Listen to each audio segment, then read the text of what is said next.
දවසක් දෙවි කෙනෙක් ඇවිල්ලා ගාතාවක් කියනවා දානං යුද්ධංච සමානමහ. කියන්නේ මේක යුද්ධයක්. දෙන්දෝ නොදෙන්දෝ දෙනවද නැද්ද? දෙනවද හිත ඇතුලේ යුද්ධයක් තියෙනවා. එතකොට එහෙම හිත දැන් බලන්න සමහරු ඔය යුද්ධේ හිතනකොටම පරදිනවා. දෙනවද නැද්ද කියලා හිතලා එතනින්ම පෙරදුනා. බෑ කියලා නිකන්. සමහරු දෙනවද නැද්ද කියලා හිතලා අපි හිතමු දන් දුන්නා කියලා දීලා ඉවරලා ආයි හිතන අපරාධි දුන්නේ. මෙච්චර දුන්නේ. අපරාධි දුන්නේ. ඒ කියන්නේ එතන ආයි පස්සේ හිතලා ඒ කියන්නේ පසුතැවෙනවා. ඒ නිසා තුන් සීත පහතව දන් දෙනවා කියන්නේ ඒක ලේසි දෙයක් නෙමෙයි. ඔබ අහලා ඇති මං හිතන්නේ අපේ බෝසතාණන් වහන්සේ දාන පාරමිතාව පුරන්න පටන් ගත්තේ සම්බුද්ධත්වයේ අරමුණු කරගෙන සාරා සංකේය කල්පලක්ෂයකට පෙර. ඒ කියන්නේ දීපංකර පාදමූලේ තමයි සුමේද තාපසයන් වහන්සේ මුලින්ම නියත විවරණයක් ලැබුවේ. ඒ නියත විවරණ ලැබලා සුමේද තාපසයන් වහන්සේ විමසනවා ස්වාමීනි මම සම්බුද්ධත්වයේ පිණිස සම්පූර්ණ කළ යුතු බුද්ධ කාරක ධර්ම මොනවාද? දීපංකර බුදුරජාන් වහන්සේ සුමේද තාපසයන් වහන්සේට දේශනා කරනවා සුමේද ඔබ අද පටන් මේ මොහොතේ පටන් සම්බුද්ධත්වයේ අරමුණු කරගෙන දාන සීල නෛෂ්ක්‍රම්‍ය ප්‍රඥා වීරිය කාන්ති සත්‍ය අදිඨාන මෛත්‍රී උපේක්ඛා මේ දස පාරමී ධර්ම පාරමී හැටියට උපපාරමී හැටියට පරමත්ත පාරමී. දැන් රහත් වෙන මේ අරහත්වයට පාරමී පුරාගෙන ඉන්න ශ්‍රාවකයෝ පාරමී ධර්ම විතරයි පුරන්නේ. පසේ බුද්ධත්වයේ පිණිස සසරේ පෙරම් පුරන කෙනා පාරමී උපපාරමී හැටියට පුරන. හැබැයි ලෝතුරා සම්බුද්ධත්වයේ අරමුණු කරගෙන යන කෙනා පරමත්ත පාරමිතාව. එතකොට පාරමී උපපාරමී පරමත්ත පාරමී කියන්නේ ජීවිත පරිත්‍යාගයෙන් පාරමී පුරන. එතකොට දස පාරමී 30 ආකාරයකට සම්පූර්ණ කරගත යුතුයි කියලා. එතන ඉඳන් තමයි අපේ බෝසතාණන් වහන්සේ සම්බුද්ධත්වයේ අරමුණු කරගෙන පාරමී පුරන්න පටන් ගත්තේ. දැන් හිතන්න මේ කොච්චර අමාරුද කියලා. දැන් දස පාරමී වල පාරමී පුරන්න පටන් ගන්න පළවෙනිම එකනේ දාන පාරමිතාව. එතකොට සම්බුද්ධත්වයේ වේවා, පසේ බුදු බව වේවා, රහත් බව වේවා යම් කෙනෙක් මේ බුද්ධ ශාසනය තුළ උතුම් මිනිස් ගුණ ධර්මයක් ප්‍රාර්ථනා කරන ශ්‍රාවකයෙකුට පටන් ගන්නම තියෙන්නේ දාන පාරමිතාව තමයි පළවෙනි එක. හැබැයි ලසන්ත අපේ බෝසතාණන් වහන්සේ සාරා සංකේය කල්පලක්ෂයක් පාරමී පිරුවා. දැන් සාරා සංකේය කල්පලක්ෂයම ගමු. දැන් ওই වචනේ ඇහෙනකොට අපි කවුරුත් දැන් උපාසකම්මලා වුණත් සාරා සංකේය කල්පලක්ෂය කියලා හිතයි. අසංකේය 1.140ක් අසංකේය. ඕක ලියන්න ගියත් වරදින්නේ නැද්ද? බෑ අපේ ආදා. ඕක බින්දු ගාන හරි පටල ගන්න. මහා කල්ප වලින් අසංකේය 4කුත් තවත් කල්ප ලක්ෂයක්. අර 1.140 අසංකේය 4කුත් තවත් කල්ප ලක්ෂයක්. ඔය දීර්ඝ කාලේ දාන පාරමිතාව පුරපු ආකාරයේ බුදුරජාණන් වහන්සේ දේශනා කරනවා අර විවරණ ගත්ත තැන ඉඳන් බුදු වෙන තැන දක්වා ලෞතුරා සම්බුද්ධත්වයේ ලැබේවා කියන ප්‍රාර්ථනෙන් අහසේ තරු කැට වලට වඩා ඇස් දන් දීපු වාර අනන්තයි කියන්නේ. මේ සතර මහා සාගරයේ ජලයේ යම්සේද ඊට වඩා ලෞතුරා සම්බුද්ධත්වයේ ලැබේවා කියන ප්‍රාර්ථනෙන් ලේ දන් දීලා තියෙන වාර අනන්තයි කියන්නේ. අපි නිකම් පේනෝනේ අපි මහා සාගරය ගත්තාම මේ මුළු ලෝකෙම ගත්තොත් සාමාන්‍යයෙන් 4න් 3ක් විතර තියෙන ජලය. රටවල් වලට වැඩි මේ භූමි ප්‍රමාණයට වඩා. එතකොට සාගර ජලයට වඩා දීර්ඝ සංසාර ගමනේ ලේ දන් දීලා තියෙනවා කියන්නේ. ඊළඟට බුදුහාඳුර පෙන්නවා මේ සංසාර ගමනේ මහ පොළවේ පස් වලට වැඩිය ශරීර කොටස් දන් දුන්නා කියලා. ඒ කියන්නේ මේ කාලෙත් එක්ක ගත්තාම බුදුබව ලැබේවා කියන ප්‍රාර්ථනේ. එතකොට මේ තරම් පාරමී පුරාගෙන ඇවිල්ලා ලසන්ත අන්තිමටම දස පාරමී ධර්ම අතර සම්පූර්ණ කරන්න බැරුව අන්තිමටම ඉතුරු වුණේ දාන පාරමිතාව. එතකොට හිතන්න ඉච්ඡර සසරේ පාරමී පුරලා සීල නෛෂ්ක්‍රම්‍ය ප්‍රඥා ඔය ඔක්කොම පිරුණා. දාන පාරමිතාවේ කොටසක් ඉතිරි වුණා. බෝසතාණන් වහන්සේ පාරමී සම්පූර්ණයි කියන අදහසින් තුසිත දෙව්ලොව ඉපදිලා. දැන් උන්වහන්සේ පාරමී පුරාගෙන ඇවිල්ලා තුසිත දෙව්ලොව ඉපදුනා. කාශ්‍යප බුද්ධ ශාසනයෙන් පස්සේ දැන් මේ ගෞතම බුද්ධ ශාසනේ බුදු වෙන්න පෙර ශක්‍ර දෙවියන් බැලුවා බෝසතාණන් වහන්සේගේ පාරමී සම්පූර්ණයිද?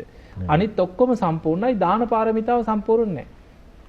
ඒ වෙලේ සක් දෙවිඳුගේ අගමහිසිකාව හැටියට හිටියා කල්ප ලක්ෂයක් පෙරම් පුරන බුදු වෙන ආත්මේ මව් පදවිය ප්‍රාර්ථනා කරන මහා පින්වන්ත කෙනා.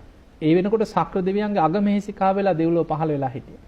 ශක්‍ර දෙවියන් විධාන කරා ඔබ ජයතුරා පුරට ගිහිල්ලා කුසතී දේවිය හැටියට ගිහින් මනුලොවට යන්න. ඒ වෙලේ වර 10ක් අරගෙන තමයි ශක්‍ර දෙවියන්ගෙන් වර ඉල්ලගෙන මනුලොවට ආවා. ඊළඟට බැලුවා තුසිත දෙව්ලොව ඉන්නවා බුදු වෙන ආත්මේ පිය පදවිය ප්‍රාර්ථනා කරලා කල්ප ලක්ෂයක් පෙරම් පුරපු කෙනා. ඒ දෙවියන්ට ආරාධනා කරා ඔබ මනුලොවට යන සංජේතේන රජුරුව හැටියට ඉක්මනට මනුලොව ගිහින් උපදින්න. එතකොට දෙවියන් අර පින් ඇති අම්මා තාත්තා වෙන්න පෙරම් පුරපු දෙන්නම් මනුලොවට එවලා බෝසතාණන් වහන්සේට ආරාධනයක් කරා මහා වීරයන් වහන්සේ ඔබ වහන්සේගේ පාරමීවල දාන පාරමිතාව ඇරෙන්න. ඊටු ඔක්කොම සම්පූර්ණයි. දාන පාරමිතාව පුරන්න අන්න මනුලොව කුසතී දේවියගේ කුස පිළිසිඳ ගන්න සේක්වා කියලා ආරාධනයක් කරනවා. එතකොට මේක හරි පුදුමයි මේ කතාව ওই වෙස්සන්තර කතාව මම කියන්න පටන් ගත්ත හැටි. එතනින් අපේ බෝසතාණන් වහන්සේ තුසිත දෙව්ලොවින් චුත වෙලා කුසතී දේවියගේ කුස පිළිසිඳ ගන්නෙම දන් දෙන්නම ආපු ආත්මය. මව් කුසේ පිළිසිඳ ගත්ත තැන ඉඳන් දේවියට දොළ දුකක් උපන්නා. දවස ගානේ දන් දෙන්නමයි හිතෙන්නේ. දැන් මේ පාරමී පුරලා දන් දෙන්නම මනුලවට ආපු ආත්මය. කුසේ දරුවා වැඩෙනකොට දේවියට දන් දෙන සිතුවිලි ඇති වෙයි.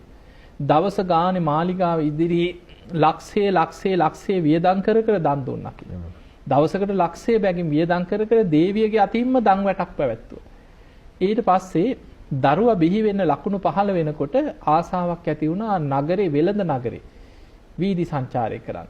රජුරවන්ට දැනුම් දුන්නාට පස්සේ මංගල සම්මත අමාත්‍යවරු ලවා දෝලාවක පෙරහැරකින් නගරේ පිටත් කළ ඇරියා. ඔහොම යනකොට වෙළඳ නගරේදී තමයි දරුවා බිහි වෙන්න ලකුණු පහළ වුණා. නගරේදීම ඉක්මනට වටතිර ඇදලා දරුවා බිහි වුණා කියලා සඳහන් වෙන්නේ.